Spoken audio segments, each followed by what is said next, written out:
কোনো গুরুতর কোনো ঘটনা ঘটে যেটা পুলিশ, আনসার বাহিনী এবং বিজিবির সমন্বয়ে এটা মানে নির্মূল করা সম্ভব হচ্ছে না, সেক্ষেত্রে আমাদের র্যাপিড অ্যাকশন ব্যাটালিয়ন, আমাদের সেনাবাহিনী এবং অন্যান্য সমস্ত আইন শৃঙ্খলা রক্ষাকারী বাহিনীর মাধ্যমে আমরা সেটা নির্মূল করার চেষ্টা করব। আর যে সেন্টারগুলোর কথা আপনি বললেন, ঝুঁকিপূর্ণ সেন্টারগুলোর কথা বলেন, এই সেন্টারগুলোতে প্রত্যেকটি সেন্টারে আমাদের লোকজন ভিজিট করেছে এবং আমি দুটো সেন্টারে পার্সোনালি আমি ভিজিট করেছি। ওখানে আমি যে দেখেছি যে কিছু একটা ঝুঁকিপূর্ণ প্রবলেম আছে, আপনি যেটা বললেন যে দেয়াল ভাঙা, লোকজন ঢুকে পড়তে পারে, এটা আসলে নির্বাচন কমিশনের যে লোক আছে তাদের মাধ্যমে এটা আসলে সমাধান করা উচিত। কারণ আসলে আমরা ওই জায়গাটুকু পর্যন্ত আসলে মানে কাজ করতে পারবো না, কারণ এটা আসলে নির্বাচন কমিশনের ব্যাপার।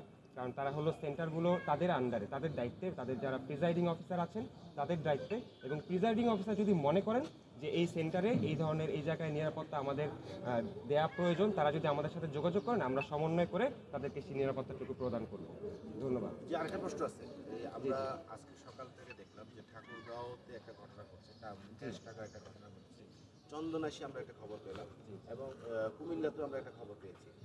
এই আসনগুলোতে যদি এরকম ক্যাশ টাকা এই মুহূর্তে এই মুহূর্তে লেনদেন হয় অথবা আসলে এটা তো নির্বাচন কমিশনের পরিপত্র অনুযায়ী এটা তো একটা আসলে একটা ধারণা দেওয়া আছে যে কতটুকু টাকা একজন নির্বাচন প্রার্থী, সংসদ প্রার্থী উনি খরচ করতে পারবেন।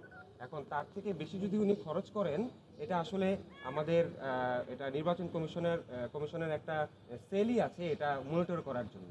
আসলে এটা তারাই মনিটর করবে। আলটিমেটলি আমাদের এখানে আসলে সেরকমভাবে কোনো ব্যবস্থা নেওয়ার কোনো উপায় নেই আসলে। টাকা যখন বহন করবে আপনাকে চেক পোস্টে টাকা পেলে কি করবে?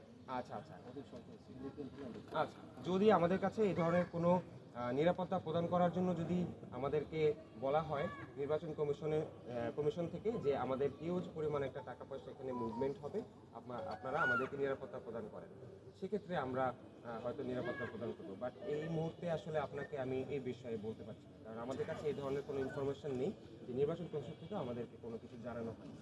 যদি যারা মনে করেন তাহলে হয়তোবা আমরা নিরাপত্তা প্রদান করব।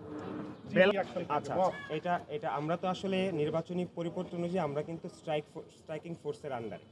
তো আমাদের প্রথম যে ধাপ, এটা পুলিশ এবং বিজিবি তারা এটা আসলে মানে কন্ট্রোল করার চেষ্টা করবে। তারা যদি না পারে তখন আমরা ইন্টারফেয়ার করব।